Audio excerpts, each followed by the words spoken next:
হয়ে আছে রুম, জানলা খুলে দেন। এগুলো সব আটকানো, সব আটকানো, এগুলো খুলে দিতে হবে। হ্যাঁ ওইটা, হ্যাঁ ওই যে সামনে ওইটা আটকানো, খুলে দিতে হবে। এই জন্য তো রুম গুমট হয়ে আছে।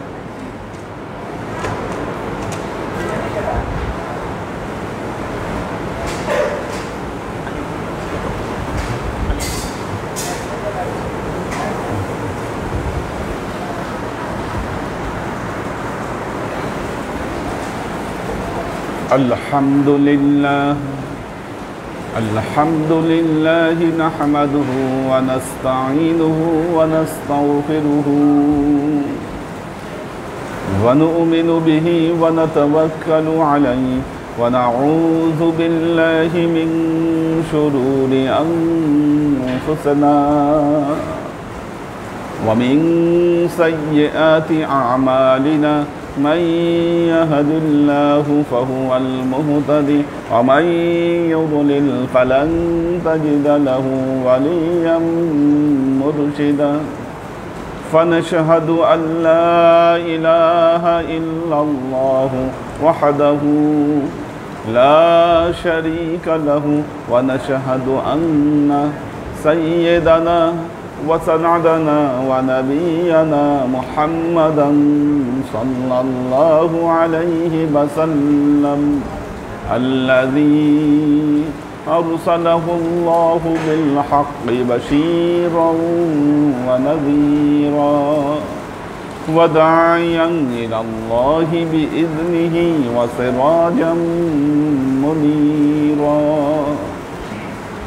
وقال الله تعالى في كلامه المجيد وفرقانه الحميد ما كان محمد أبا أحد من رجالكم ولكن رسول الله وخاتم النبيين وكان الله بكل شيء عليما إن الله وملائكته يصلون على النبي يا أيها الذين آمنوا صلوا عليه وسلموا تسليما صلى الله على محمد صلى الله عليه وسلم صلى الله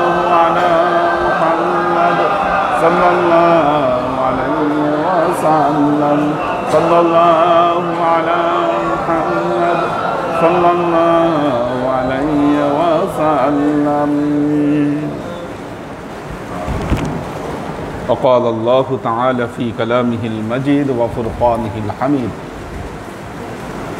قل لا أسألكم عليه أجرا إلا المودة في القربى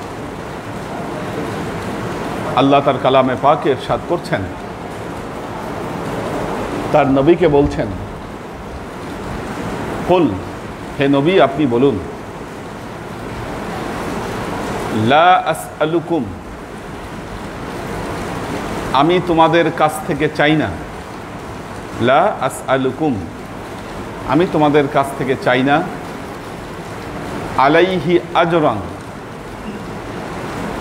আমার সকল কর্মের বিনিময়ে আমি তোমাদের কাছ থেকে কোনো প্রতিদান চাই না, ইল্লা, একটা জিনিস চাই, আল মাওয়াদ্দাতা ফিল কুরবা, তোমরা আমার আত্মীয় স্বজনের সাথে ভালো ব্যবহার করবা, তাদের সাথে তাদেরকে যত্ন নিবা, তাদের সাথে বন্ধুত্বপূর্ণ আচরণ করবা, এই একটা বিষয় আমি তোমাদের কাছে চাই। আল্লাহ তার নবীকে নির্দেশ দিলেন, হে নবী আপনি আপনার উম্মতের মধ্যে এই ঘোষণা দিয়ে দেন, কুল লা আসআলুকুম আলাইহি আজরান ইল্লাল মাওয়াদ্দাতা ফিল কুরবা। আল্লাহ তার নবীর পরিবার পরিজন, আহলে বায়ত বিশেষ সম্মানিত করেছেন। ইসলামটা কি? আল্লাহ তার কিতাবে যা নাজিল করেছেন, মুহাম্মদ মুস্তাফা সাল্লাল্লাহু আলাইহি ওয়াসাল্লাম যেভাবে এই কোরআনকে আমাদের কাছে উপস্থাপন করেছেন, সেটাই তো ইসলাম। আমরা যে কোরআনের কথা বলি, এই কোরআনও আল্লাহর নবীর জবান থেকেই বের হয়েছে। নবী না থাকলে এই কোরআন আসতো না। কাজেই কেউ যদি মনে করেন নবীর বাহিরে কোনো কিছুকে ইসলাম দিয়ে প্রতিষ্ঠা করবেন, প্রমাণ করবেন, সেই চেষ্টা বৃথা। এটা কখনো সম্ভব না। আল্লাহর নবী ইসলামের স্বরূপ হিসাবে, সুন্নাহর স্বরূপ হিসাবে তার আহলে বাইতকে আমাদের সামনে দিয়ে গেছেন। আমরা যদি প্রশ্ন করি সুন্নাহ কি জিনিস, সুন্নাহ হচ্ছে আহলে বাইত। সুন্নাহই হলো আহলে বাইত। এই আহলে বাইতের মর্যাদার কথা রাসূলুল্লাহ সাল্লাল্লাহু আলাইহি ওয়াসাল্লাম আজীবন বলে গেছেন। আজকে পৃথিবীতে সালাফি মতবাদের উদ্ভবের কারণে, কোত্থেকে আসলো সালাফি মতবাদ? সালাফি মতবাদ কোত্থেকে আসলো? দেখুন, আমরা জানি আল্লাহর নবীর ইন্তেকালের পরে, বিশেষ করে হযরত ওমর রাদিয়াল্লাহু তাআলা আনহুর ইন্তেকালের পর, কারণ আল্লাহ নবী হযরত ওমরকে বলে গিয়েছিলেন, ফিতনার জামানা আর সুশৃঙ্খল জামানার মাঝখানের দরজা হচ্ছ তুমি। অর্থাৎ তুমি যখন থাকবা না, তখন ইসলামে ফিতনা এসে ভরে যাবে। ওই ফিতনাকে আর কেউ ঠেকাতে পারবে না। হযরত আবু বকর রাদিয়াল্লাহু তাআলা আনহুর সময়ে চেষ্টা করেছিল ফিতনা তৈরি করার, কিন্তু শক্ত হাতে তিনি তাদেরকে দমন করেছেন। আপনারা জানেন, এই জন্য ইসলামের ইতিহাসে হযরত আবু বকরকে বলা হয় saviour of Islam. Saviour of Islam. উনি সেভ করেছেন, কঠোর হাস্তে দমন করেছেন, রিদ্দার যুদ্ধে সবাইকে দমন করেছেন তিনি। যখন ওমর রাদিয়াল্লাহু তাআলা আনহুর ইন্তেকাল হলো, তখন তো ফিতনা আরো বেড়ে গেল। তবে হযরত আবু বকর বলেন, হযরত ওমর বলেন, আহলে বাইতের সদস্যদেরকে তারা সম্মান জানিয়েছেন, সম্মান জানিয়েছেন। যখন হযরত ওসমান রাদিয়াল্লাহু তাআলা আনহু শাহাদাত বরণ করলেন, হযরত ওসমান, মসজিদের নববীতে হযরত ওসমানকে হত্যা করা হলো। উনি কোরআন তেলাওয়াত করছিলেন। হ্যাঁ, এই কোরআন তেলাওয়াত অবস্থায় ওনাকে হত্যা করা হলো। ওই কোরআন, যেই কোরআন তেলাওয়াত করছিলেন, হ্যাঁ, ওই কোরআন এখনো তুরস্কের টপকাপি মিউজিয়ামে সংরক্ষিত আছে। উনি যে কোরআন তেলাওয়াত ওই সময় করছিলেন, এবং ফাসায়াকফিকাহুমুল্লাহ, এই যে আয়াতটা, এই আয়াতের উপর ওনার রক্ত লেগে আছে হযরত ওসমানের। তো এইভাবে মসজিদে হযরত ওসমানকে, হ্যাঁ, আল্লাহই যথেষ্ট হবে তোমাদের জন্য, আল্লাহই তোমাদের জন্য যথেষ্ট হবে। তো এই আয়াতের উপরে ওনার রক্ত লেগে আছে। যাই হোক, হযরত ওসমানের পর হযরত আলী রাদিয়াল্লাহু তাআলা আনহু খেলাফতে আসলেন।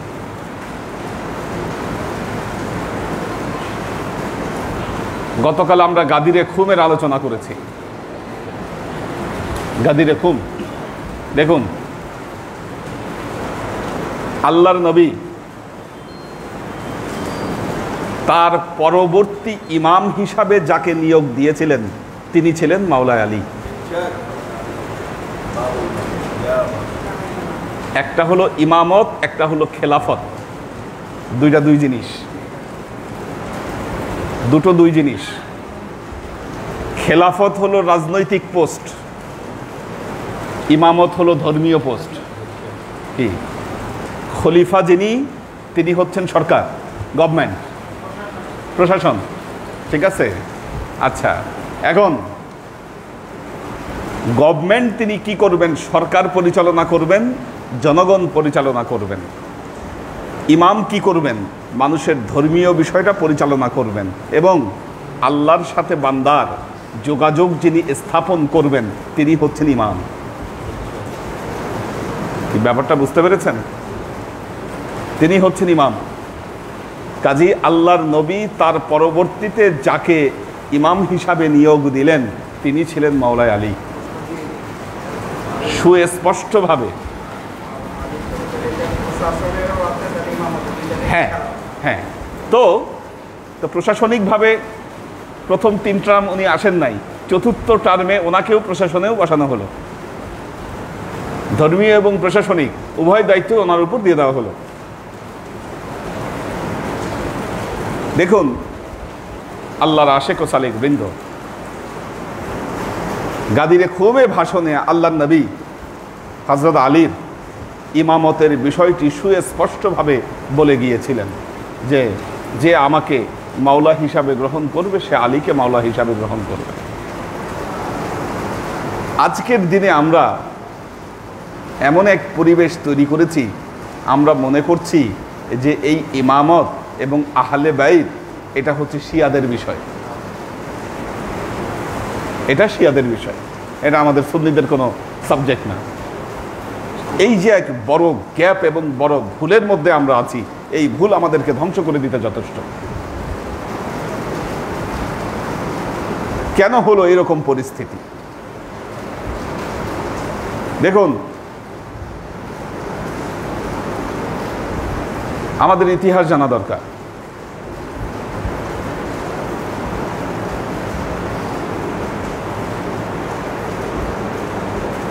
হযরত আলীকে আল্লাহর নবী বলেছিলেন,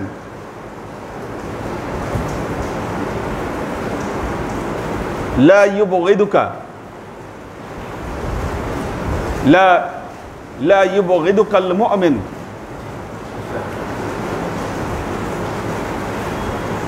ওয়ালা ইউহিব্বুকাল মুনাফিক। লা ইউবগিদুকাল মুমিন ওয়ালা ইউহিব্বুকাল মুনাফিক। আল্লাহ নবী হযরত আলীকে বলেছিলেন, হ্যাঁ আলী, মনে রেখো, তোমাকে মুমিনরা কখনো তোমার সাথে শত্রুতা পোষণ করবে না। যে ব্যক্তি মুমিন সে কখনো তোমার সাথে শত্রুতা পোষণ করবে না। আর যে ব্যক্তি মুনাফিক সে ব্যক্তি তোমাকে কখনো ভালোবাসবে না। তার মানে তোমার সাথে যারা শত্রুতা পোষণ করবে তারা আসলে মুনাফিক, এরা মুমিন না। অথচ ইসলামের ইতিহাস বলে মুসলমানদের মসজিদগুলোতে দীর্ঘ সময় হযরত আলী এবং তার পরিবারের সদস্যদেরকে গালাগালি করা হয়েছে।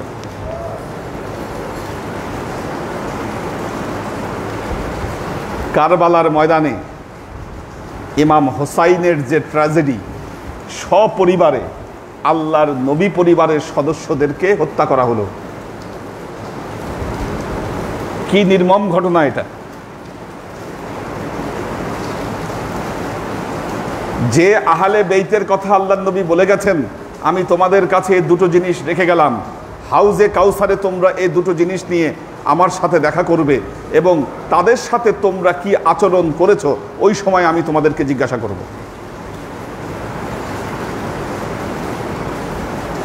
আমি জিজ্ঞাসা করব ওই সময় যে তোমাদের সাথে কি আচরণ করেছে।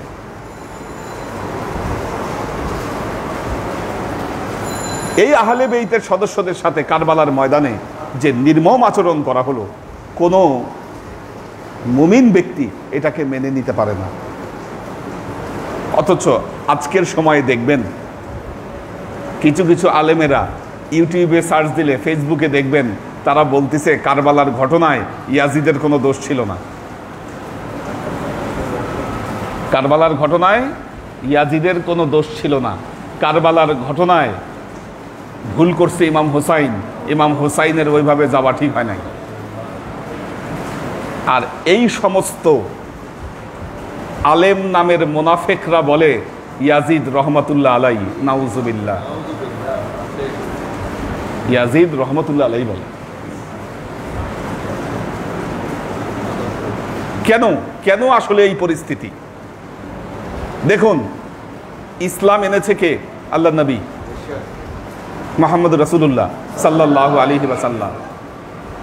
আল্লাহ নবী বলে গেছেন ইসলামের ধারক বাহক হচ্ছে আমার পরিবার, আমার ব্লাড যারা তারা। কিন্তু পরবর্তীতে এই ব্লাডের উপরে আক্রমণ করা হয়েছে, তাদেরকে হত্যা করা হয়েছে। যারা হত্যা করেছে তারা ১৫০ বছর আরব দেশ শাসন করেছে। ১৫০ বছর তারা শাসন করেছে আরব দেশ। ইহুদি খ্রিস্টানরা প্রথম বিশ্বযুদ্ধের পর এদেরকে আবারও ক্ষমতায় বসাইছে। এখনো আরব দেশে এরাই ক্ষমতাসীন। কি এরা কি করেছে? টাকা পয়সা দিয়ে সারা পৃথিবীতে কিছু এদের মুখপাত্র আলেম তৈরি করেছে। দেখবেন এই সৌদিয়া ফেরত, সৌদি থেকে পড়াশোনা করে আসে, মাথায় টোপকা টাপকি লাগায় বলে পীর মোর্শেদের দরকার নাই, অলি মোর্শেদের দরকার নাই, এই এই এই আহলে বেইতের মহব্বত এগুলা দরকার নাই। বরং এমন বিভ্রান্তমূলক তথ্য মুসলমানদের মধ্যে তারা ছড়াচ্ছে যে মুসলমানদের মধ্যে বিভ্রান্তি তৈরি হচ্ছে। আর আমরা সাধারণ মানুষ যারা আমরা ইতিহাস জানি না, ইতিহাসের সাথে আমাদের কোনো সম্পর্ক নাই, ইসলাম সম্পর্কে আমাদের ডিপ কোনো স্টাডি নাই, তারা এই সমস্ত মানুষের কথা শুনে মনে করতেছে এরা মনে হয় কোরআন হাদিস বলতেছে। একটা জিনিস খেয়াল রাখবেন, আরবি শিক্ষিত মানুষেরা এদের ভক্ত কখনো হয় না। যারা সত্যিকার অর্থে আলেম মাদ্রাসায় পড়েছে তারা এদের ভক্ত কখনো হয় না। যারা জেনারেল শিক্ষিত মানুষ, কি যারা জেনারেল শিক্ষিত মানুষ, এই সমস্ত লোকের ভক্ত এরা বেশি। পৃথিবীতে যুগে যুগে তারা এই ধরনের মেন্টর আলেম তৈরি করার চেষ্টা করেছে। তারা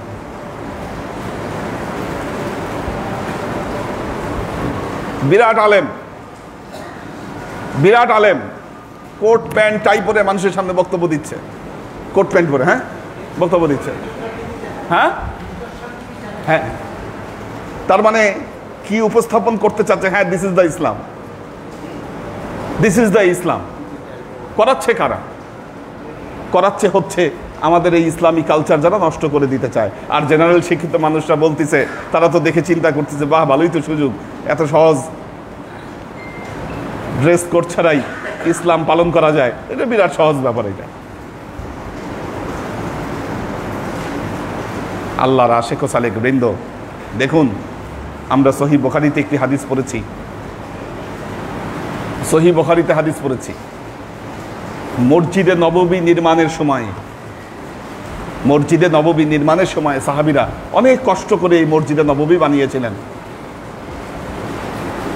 এক একজন সাহাবী এক একটা করে পাথর নিয়ে আসতেছিলেন। আল্লাহ নবীর একজন সাহাবী 2টা করে পাথর কাঁধে করে নিয়ে আসতেছেন।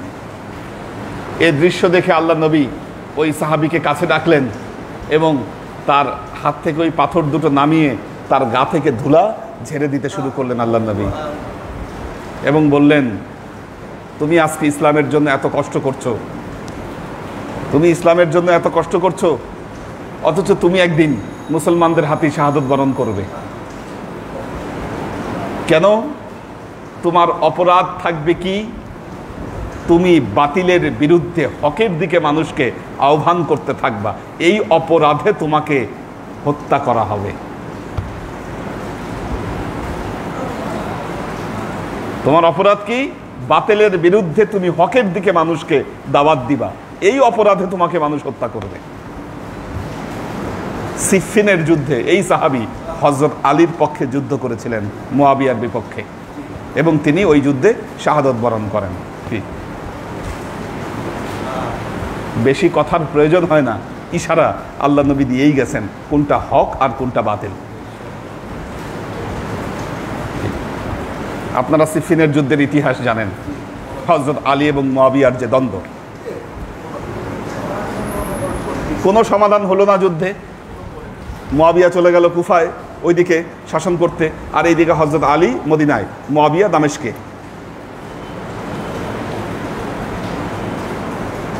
রাজনৈতিক ব্রেন কি করলো? হযরত আলীকে হত্যা করলো। হযরত আলীকে হত্যা করা হলো। ইমাম হুসাইন, ইমাম হাসান হযরত আলীর হাল ধরলেন, কিন্তু রাজনৈতিক প্রভাবে ইমাম হাসানকে ইনঅ্যাক্টিভ করে দেওয়া হলো। ইতিহাস পড়েন, ইতিহাস পড়লে আপনারা সব দেখবেন, ইমাম হাসানকে ইনঅ্যাক্টিভ করে দেওয়া হলো। ইমাম হাসান বুঝলেন যে না, এই মুনাফিক উম্মত তার সাথে মার্চ করবে না। কি মুনাফিক উম্মত সব গেছে ওইদিকে, দামেস্কের দিকে। ইমাম হাসানের সাথে কেউ নাই, না থাকলে আপনি করবেন কি? ভয়াবহ অধপতন। টাকা, স্বর্ণ মুদ্রা বিলাইছে, টাকা পাইছে, টাকা। হ্যাঁ হ্যাঁ সেটা ঘটনা আছে। তো ইমাম হাসান দেখলেন যে না, এবং এমন পরিস্থিতি উনি জান বাঁচাতে পারেন কিনা সেটারই কোনো নিশ্চয়তা নাই, হত্যা করে ফেলবে ওনাকে। শেষ পর্যন্ত ইমাম হাসান চিন্তা করলেন যে না, এটা নিয়ে আর টানাটানি করে লাভ নাই, এখন যদি যুদ্ধ লাগে মুসলমানদের মধ্যে বিরাট ক্ষয়ক্ষতি হবে দুই দলের। উনি সারেন্ডার করলেন। শর্ত হলো যে মুয়াবিয়া এখন শাসন করবেন, মুয়াবিয়ার পরবর্তীতে ইমাম হাসান যদি জীবিত থাকেন ইমাম হাসান খলিফা হবেন, ইমাম হাসান জীবিত না থাকলে ইমাম হুসাইন হবেন খলিফা। চুক্তি হলো। মজার বিষয় হচ্ছে, এই যে আলোচনাগুলো করছি, যখন এই দালালরা এই আলোচনা শোনে, বলে এগুলো ছাড়া ইসলামের অনেক গুরুত্বপূর্ণ ব্যাপার আছে, সেগুলো নিয়ে আলোচনা করা দরকার। এগুলো কোনো গুরুত্বপূর্ণ বিষয় না। কবর দিতে চায়। আপনি সত্যকে কবর দিবেন, আর মিথ্যার উপর ইসলামের সৌধ আপনি নির্মাণ করবেন। কি আজীবন মুনাফিক এই জগৎ থেকে যাবে না, আর মুসলমানদের অধপতন কোনোদিন ঠিক হবে না। চুক্তি হলো। এখন মুয়াবিয়ার বয়স হচ্ছে, দেখছেন ইমাম হাসান মারা গেলে তো ইমাম হাসান পরবর্তী খলিফা, স্লো পয়জন দেওয়া হলো ইমাম হাসানের ওয়াইফের মাধ্যমে। Slow poison. হ্যাঁ হ্যাঁ, আমরা সরাসরি কাউকে দোষ দিতে পারি না, দোষ দিতে পারি না। বাই রেশনাল যদি চিন্তা করেন, স্বার্থকার, আপনাকে একজন কিল করবে, কার স্বার্থ? কেন করবে ভাই? এত বড় রিস্ক কেন নিবে? তো যাই হোক, আল্লাহর আশেক ও সালেক বৃন্দ,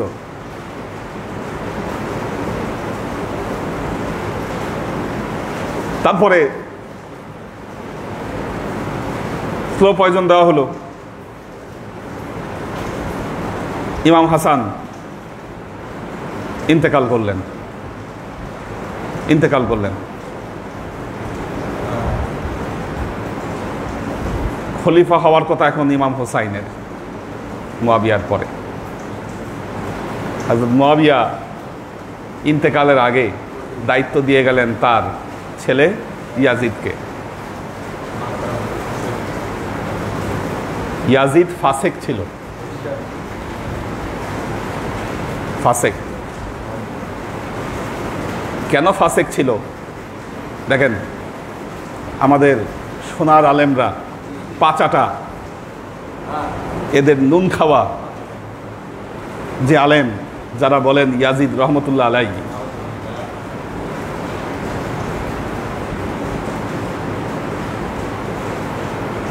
ইয়াজিদ কেন বলেন? কারণ তাদের দাবি ইয়াজিদ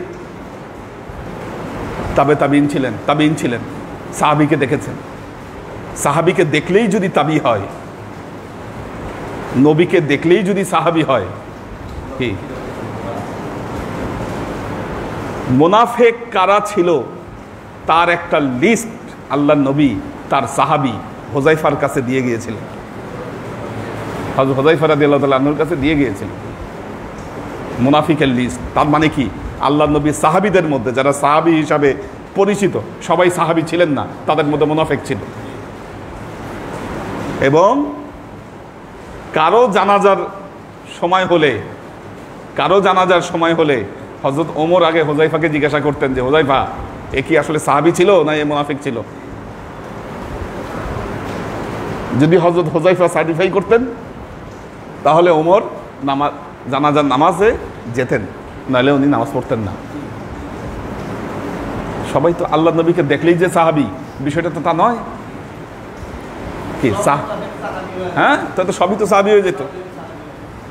যারা ইমানের দৃষ্টিতে আল্লাহ নবীকে দেখেছেন, আল্লাহ নবীর উপর আনুগত্য এনেছেন, তারা হচ্ছেন সাহাবী। সাহাবীকে দেখলেই যে তাবি, তা তো নয়। ইয়াজিদ ছিল মদ্যপ, জেনাকারী, বানর নাচাইত, এবং 3টা কারণে তাকে ফাসেক ফতোয়া দেওয়া যায়। মদিনা আক্রমণ করেছিল ইয়াজিদ,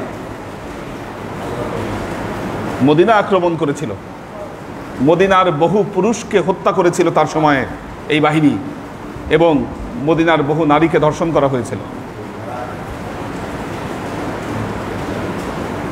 তার বাহিনী কারবালার ট্র্যাজেডির জন্য দায়ী।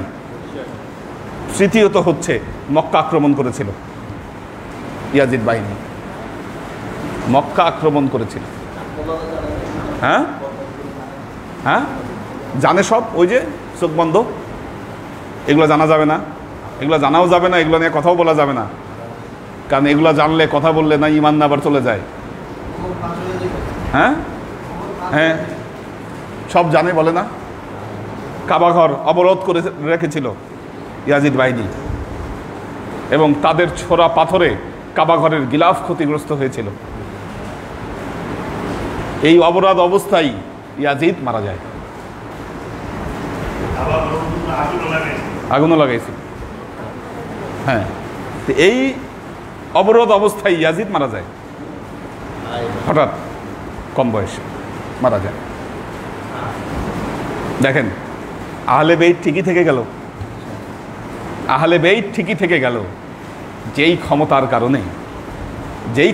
কারণে আহলে বেইতকে হত্যা করা হলো, সেই ক্ষমতা কিন্তু হাতে আসলো না। 6 বছর মাত্র।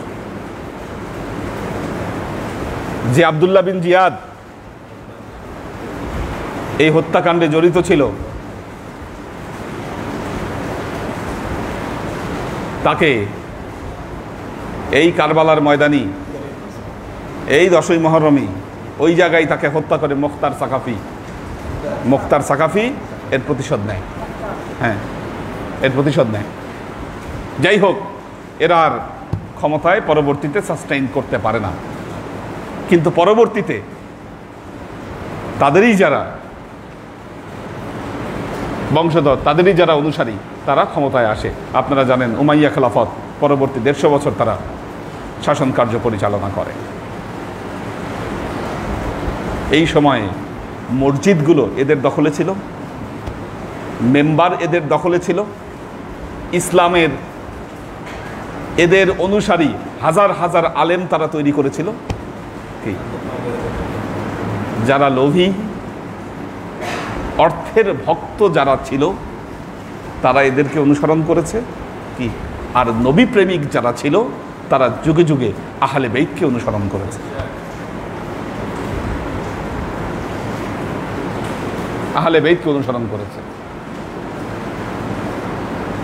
আল হুসাইনু মিন্নি ওয়া আনা মিনাল হুসাইন, আল্লাহ নবীর কথা, হুসাইন আমার থেকে, আল হুসাইনু মিন্নি ওয়া আনা মিনাল হুসাইন, আমি হুসাইন থেকে। সৈয়দুশ শাবাব ফিল জান্নাহ আল হুসাইন ওয়াল আল হাসান ওয়াল হোসাইন সৈয়দুশ শাবাব ফিল জান্নাহ, হাসান হোসেন হচ্ছে জান্নাতে যুবকদের নেতা। ওয়া ফাতেমাতু সৈয়দাতুন নিসা ফিল জান্নাহ, কি মা ফাতেমা হচ্ছে জান্নাতে নারীদের সর্দার। এদেরকে বাইপাস করে আপনি ইসলাম কই পাবেন? আপনি কোথায় যাচ্ছেন? কোথায় ইসলাম আপনি খোঁজ করতেছেন আজকে? আল্লাহর আশিক ও সালেক বৃন্দ, দেখুন, ইসলাম যদি খোঁজ করতে হয়, ইসলাম যদি অর্জন করতে হয়, সর্বপ্রথম আপনাকে আহলে বাইতের কাছে আসতে হবে। কি কোরআন, হযরত আলী বলতেন, হাযা কুরআনুন ইসমাউ ওয়া আনা কুরআনুন নাতিকুন। এই কোরআন কথা বলে না, আমি হচ্ছি কথা বলা কোরআন। আমি হচ্ছি কথা বলা কোরআন।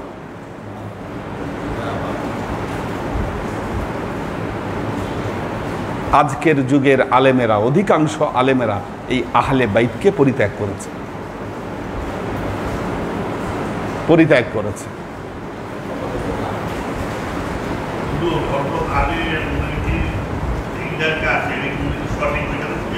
কোথায়? হ্যাঁ হ্যাঁ, ওখানেই আছে, বাগদাদে। তো আল্লাহর আশিক ও সালেক বৃন্দ, দেখুন, ইসলাম শিখতে গেলে আগে আহলে বাইতের কাছে আপনাকে আসতে হবে। আজকে দেখবেন মানুষ একটা ধোয়া তুলে, আরে কোরআন হাদিস আছে, কোরআন হাদিস ছাড়া আমরা আর কিছু মানি না, খালি কোরআন হাদিস মানি। আরে এই ডায়লগ ছাড়তেছো তুমি, খালি কোরআন হাদিস মানো, কোরআন হাদিসের কি বুঝো তুমি? কি কোরআন হাদিসের কিচ্ছু বুঝে না, সে বলতেছে আমি খালি কোরআন হাদিস মানি আর কিচ্ছু মানি না।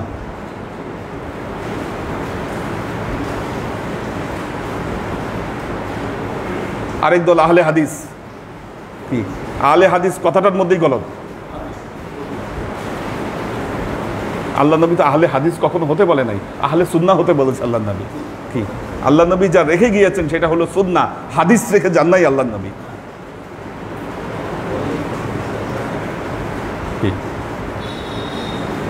আপনারা আপনাদের বড় হুজুরকে দেখেছেন, কি তার কথাগুলো ধরেন আপনাদের এই সময়েও লেখা হয় নাই, আপনাদের পরবর্তী জেনারেশন যারা আপনাদের বড় হুজুরকে দেখে নাই, তাদের সময়েও লেখা হয় নাই, তাদের পরবর্তী যুগে গিয়ে লেখা হয়েছে। ওনারা আমরা আহলে হাদিস। আরে মিয়া, সুন্নাহ হচ্ছে আহলে বাইত।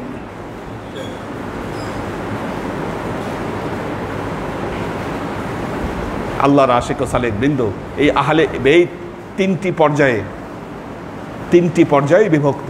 কালকে কিছুটা আলোচনা করেছে এই বিষয়। প্রথম আহলে বাইত, কোরআনিক আহলে বাইত, পাক পাঞ্জাতুন, এদের মর্যাদা সবার ঊর্ধ্বে, পৃথিবীর কারো সাথে এদেরকে তুলনা করা যাবে না। আল্লাহর নবীর পরে পৃথিবীতে সবার ঊর্ধ্বে হচ্ছে এনাদের মর্যাদা। পাক পাঞ্জাতুন, পাক পাঞ্জাতুনের ধারের কাছে কেউ নাই। দ্বিতীয় পর্যায়ের আহলে বাইত, আল্লাহ নবীর উম্মাহাতুল মুমিনিন যারা ছিলেন, নবীর স্ত্রী যারা ছিলেন, কি নবীর স্ত্রী যারা ছিলেন, নবীর আরত কন্যারা ছিলেন, বা অন্যান্য আত্মীয় স্বজন, ওনারা হচ্ছে দ্বিতীয় সারির আহলে বাইত। এনাদের মর্যাদা আবার ওই পাক পাঞ্জাতুনের মতো নয়, কারণ পাক পাঞ্জাতুন ছিলেন মাসুম। আল্লাহ নিজেই পবিত্র কোরআনে তাদের গুনাহ মুক্তির ঘোষণা দিয়েছেন।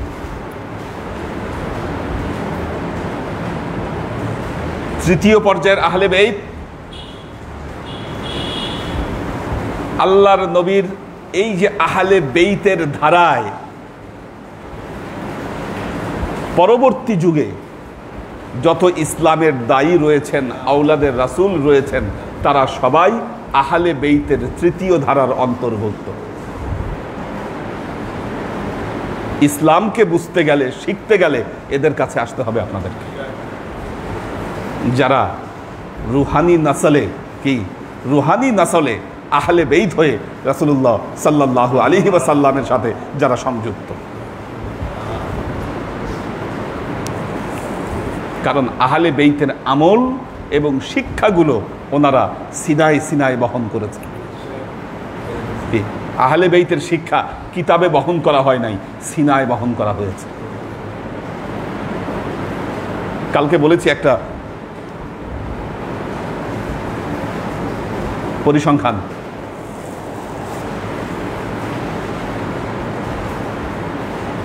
সিয়াসেত্তার ভেতরে এই যে এত হাদিস পড়ছেন, বলেন হযরত আলীর কয়টা হাদিস আছে? মাত্র 250 হাদিস। ইমাম হাসানের হোসাইনের কয়টা আছে হাদিস? নাই হাদিস। তাহলে যে আহলে বেইতকে আল্লাহর নবী বললেন সুন্নাহ, যে আলীর ব্যাপারে বললেন আলা আনা মাদিনাতুল ইলম ওয়া আলিয়্যু বাবুহা, এনার কোনো হাদিস নাই, তাহলে আহলে বেইতের শিক্ষা কোত্থেকে পাবেন আপনারা? কোথা থেকে? কি মুছে দেওয়ার চেষ্টা করা হয়েছে এগুলোকে, যেন এগুলো না থাকে, যেন এগুলো না থাকে।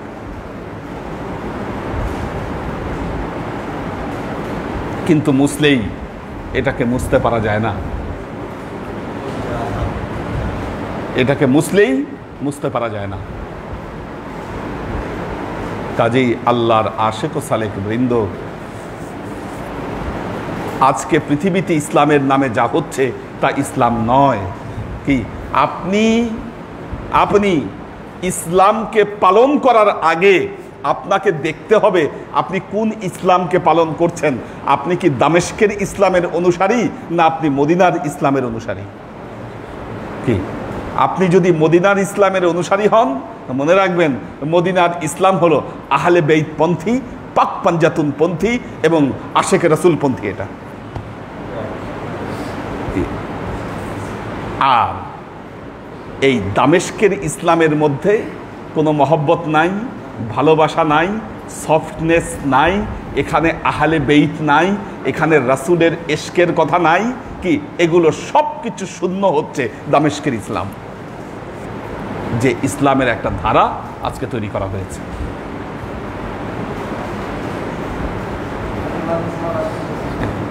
আপনার নেসবাত যদি হয় মদিনার ইসলামের সাথে, আপনার হাসর হবে মুহাম্মদ মুস্তাফা সাল্লাল্লাহু আলাইহি ওয়াসাল্লামের সাথে।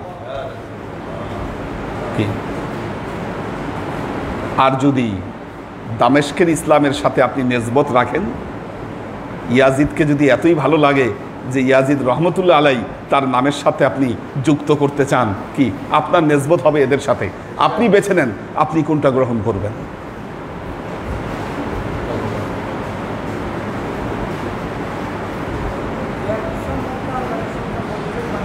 হ্যাঁ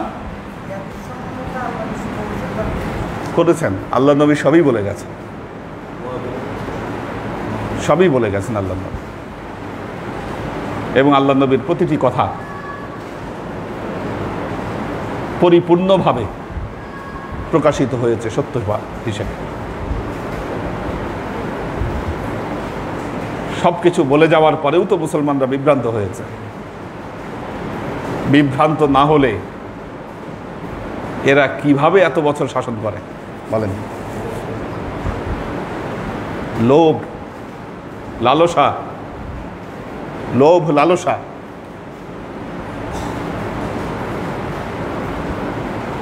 আজকে যদি আপনি ইসলামের এই ধারাটাকে নেন, মিডল ইস্ট থেকে আপনার কাছে টাকা আসবে, লক্ষ লক্ষ টাকা আসবে, আপনাকে হসপিটাল করার জন্য টাকা দিবে, ব্যাংক করার জন্য টাকা দিবে, কি বিভিন্ন কিছু করার জন্য আপনাকে টাকা দিবে।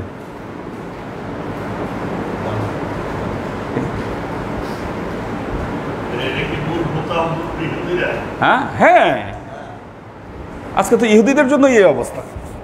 ইহুদি এবং খ্রিস্টান, ইহুদি এবং খ্রিস্টান এই দুই মিলেই এই কাজগুলো করেছে এরা। আজকে আপনার কেবলা আপনি দাবি করেন বাইতুল্লাহ, কেবলা কি মুসলমানদের দখলে আছে মনে করেন? জেদ্দায় আমেরিকান আর্মির যে বিরাট ঘাঁটি আমরা দেখে আসছি বাইরে থেকে, বিরাট ঘাঁটি করছে তারা। পৃথিবীতে সবচাইতে বেশি মদ ইম্পোর্ট করা হয় সৌদি আরবে। কেন? এই আমেরিকান সৈন্যদের জন্য ইম্পোর্ট করা আর কি। যারা মদ তৈরি করে তারা তো করে, এদের তারা ইম্পোর্ট করা লাগে না, ওরা এক্সপোর্ট করে। কিন্তু ইম্পোর্ট করে সবচাইতে বেশি সৌদি আরবিয়া। বুঝেন কি অবস্থায় আছে?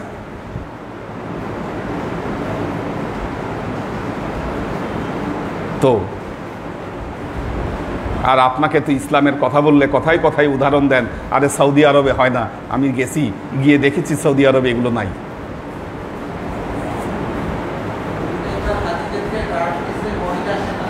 হ্যাঁ হ্যাঁ, দিনে দিনে যে অবস্থা হচ্ছে। আমরা যখন প্রথম হজে গিয়েছিলাম মেয়েরা বাইরে সেভাবে আসতো না। আর লাস্ট যেবার গেলাম সব শপিং মলগুলোতে মেয়েরা কাজ করতেছে। আমরা যখন প্রথম হজে গিয়েছিলাম মেয়েদের ড্রাইভিং করাও নিষেধ ছিল। এখন হালাল ক্যাসিনো খুলছে, আরো বিভিন্ন কিছু, কত কিছু।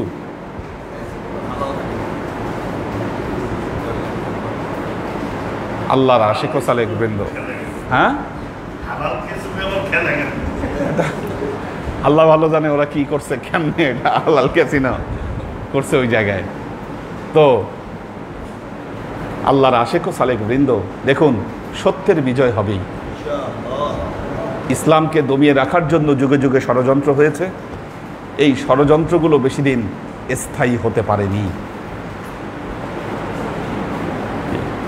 যুগে যুগেই আল্লাহর নবীর আশেকেরা ছিল, তাদের দ্বারা ইসলাম বিজয় হয়েছে যুগে যুগে।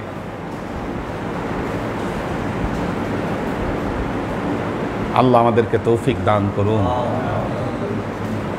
আল্লাহর নবী এবং আহলে বেইতের মহব্বত নিয়ে আমরা যেন কবরে যেতে পারি। দাও দেখি। হ্যাঁ, এখন তো যেতে দিচ্ছে না করোনার কারণে।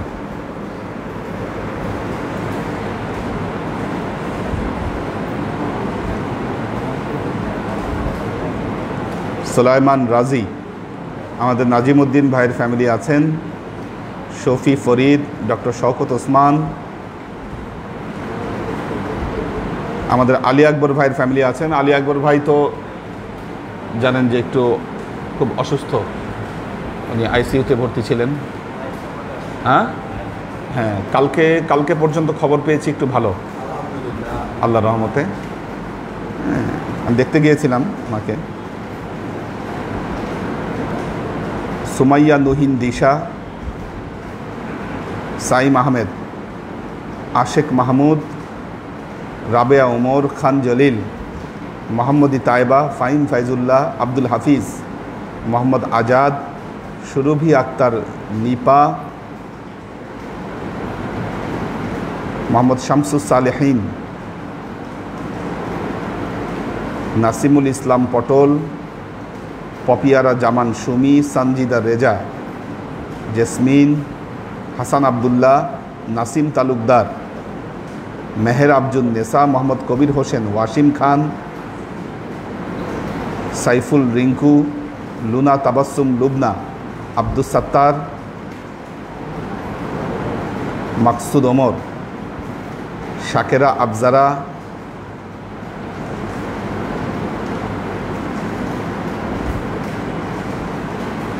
সাইফুল রিঙ্কু বাহরাইন থেকে দোয়া চেয়েছি, একটু অসুস্থ,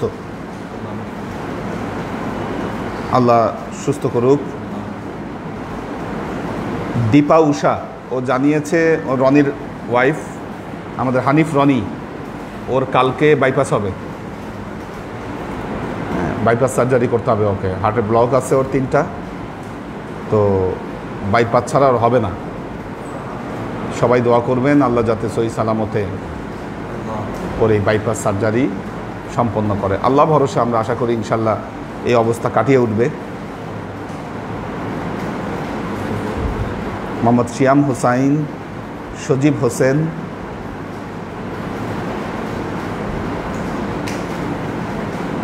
শেখ খোরশেদ তিনি লিখেছেন, প্রিয় নবী বলেছেন মুয়াবিয়ার পেট কখনো ভরবে না। এহসান সুলতানা, সোহেল খান, নয়ন হোসাইন, কহিনুর বেগম, সুলতান মামুন, মনিরুজ্জামান, শাকেরা আফজারা, HK হানিফ, মাকসুদ আনাম, আল্লাহ সবাইকে ভালো রাখুন, সুস্থ রাখুন।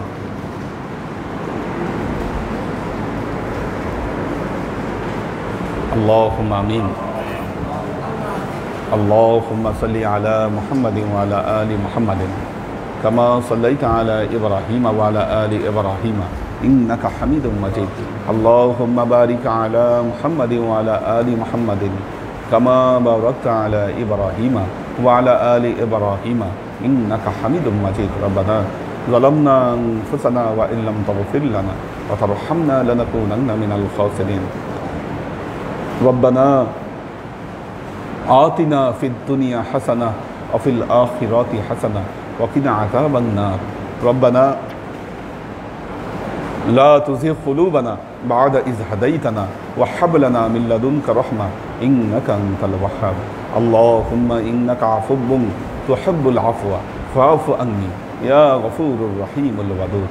اللهم نور قلوبنا بنور الإيمان ونور قلوبنا بنور الإسلام ونور قلوبنا بنور الإحسان وزين أخلاقنا بنور محمد صلى الله عليه وسلم। اللهم إنا نسألك علما نافعا رزقا واسعا عملا مقبولا شفاء من كل داء قلبا خاشعا ذهنا ذاكرا إيمانا كاملا توبة قبل الموت راحة عند الموت ونجاة بعد الموت।